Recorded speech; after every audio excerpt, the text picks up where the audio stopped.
should this officer's name have gone out. He's now got a £10,000 on his head, and I believe, although the Commissioner may tell me differently, that he's had to go into hiding over this. This is totally unacceptable. He has had to wait 2 years. I'm not saying that the jury was wrong. It only took them 3 hours with none of the information that you had about this particular chap, none of that information. It only took them 3 hours to give in a no guilty. We appreciate the work that the jury did, but they saw in 3 hours, without all that information, that the firearms officer was not guilty. I think the criticism the member has should be against the judge who heard submissions and made the decision to announce NX121, not the Mayor of London or the chief officer employed by the GLA. It was a decision made by the trial judge. No, my criticism is of you. You are a leader. Well, you're supposed to be a leader. You are the Mayor of London, and you are also the Police and Crime Commissioner. And yet you were putting out things in a one-sided way right from the beginning. That police officer and his colleagues had to listen to that the whole time, knowing many of them know the background here. And let me tell you, very many of black families knew the background to this person. And yet you've sent out nothing but sympathy. Yes, to the parents, I can believe that once or twice. But you did it. I mean, if you thought it was so right, I don't know why you've taken your comments off the website. They've suddenly disappeared once the verdict came in.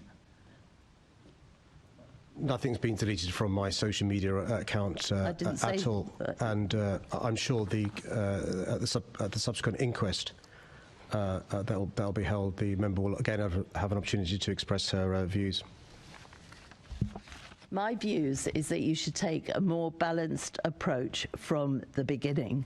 You should not have put really the police in a situation like this. If you think about the police officer for those 2 years and his colleagues who were with him, and it came out in court that another firearms officer said that if, and I won't name him, if that gentleman hadn't shot, he would have put a bullet into the car to stop him. They had a 2-ton Audi being aimed at them. When are we all going to start supporting the police in a better way? Had he been found guilty, then perhaps that's something different. You could make comments after that. But 2 years he's had to put up with this. 2 years the Metropolitan Police have had to put up with this. 2 years of you being on one side. This is not good enough. If we don't all start supporting our police more, the numbers are declining. They're handing in their tickets so that they can be firearms officers. Yesterday in a meeting, the Deputy General Secretary from the Met Fed, Simon Hill, said that officers were lacking in confidence even when they're actually policing the demonstrations in London. They are lacking in confidence. And why are they? Because they're not getting the support they need. And that's what he actually said in the meeting yesterday. And it comes from the top. And that is why I've got problems with you, Mr. Mayor. You should be more supportive, or if not, just keep quiet.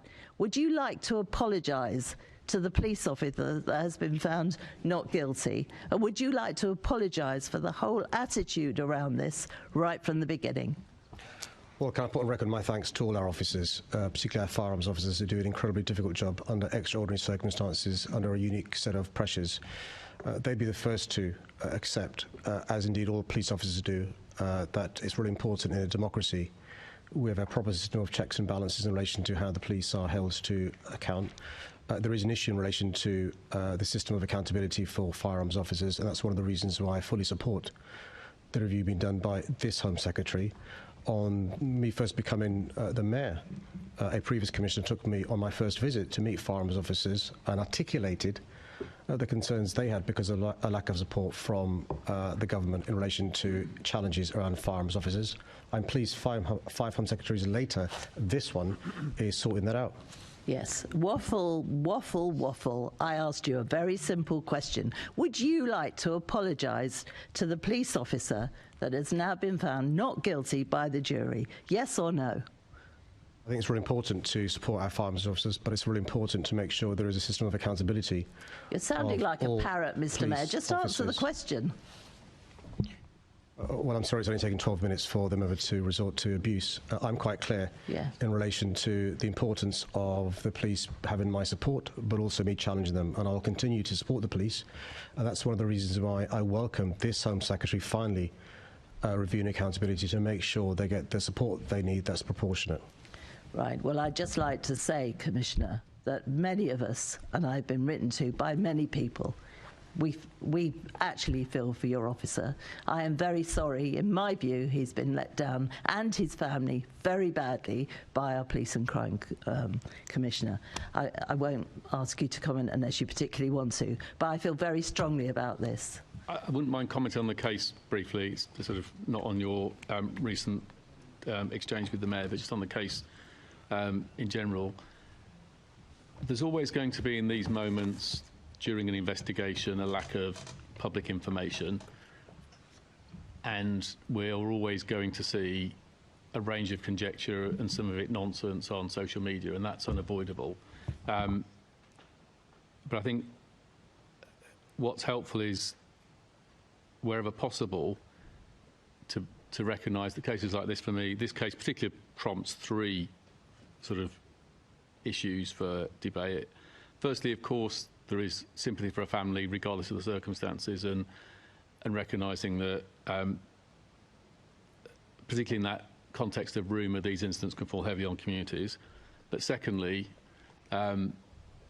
empathy for officers and the role that they do and the challenging situation they face.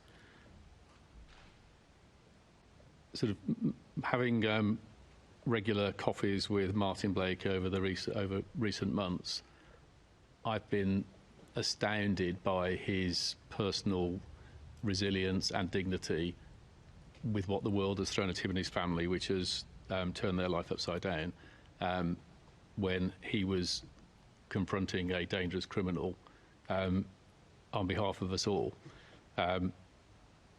He would be the first to say he expected full accountability. Normally that would be done in an inquest. Many of us were surprised it was done through a murder trial, but normally that would just be done in an inquest.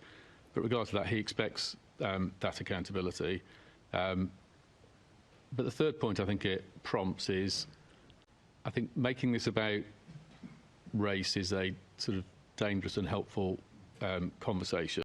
The 6-7 gang are a dangerous gang. They're amongst the most dangerous gangs in London. We reckon they've got about 95 core members. This year so far, we're into more than double figures of boys who we sort of rescued from exploitation by the gang. And we all know the pathway, sort of 12, 13, 14-year-olds being drawn into gangs, bullied, coerced, in a vulnerable sort of position, running drugs, and they're the gang leaders of the future. And that's a sad, sad cycle. They're responsible for certainly into double figures of shootings this year, that gang. And our interventions against them and other gangs like them in London is always going to be really contentious. I wish, and I know Martin Blake wishes, that Chris Cower's behaviour hadn't caused the confrontation it did on that night, and he'd spent the next 10 or 20 years in prison. That would have been, everyone would have wished that was the answer, but Chris Cower made some choices that led to Martin Blake feeling he had no choice but to do what he did. So I think a balanced debate about how crime falls on communities and the effect, and it's these sort of effects that mean that young black men in London are 13 times more likely to be murdered than young white men. How we work together on that problem is a part of this, as much as how we support officers who are confronting these difficult issues, as much as respect for the family.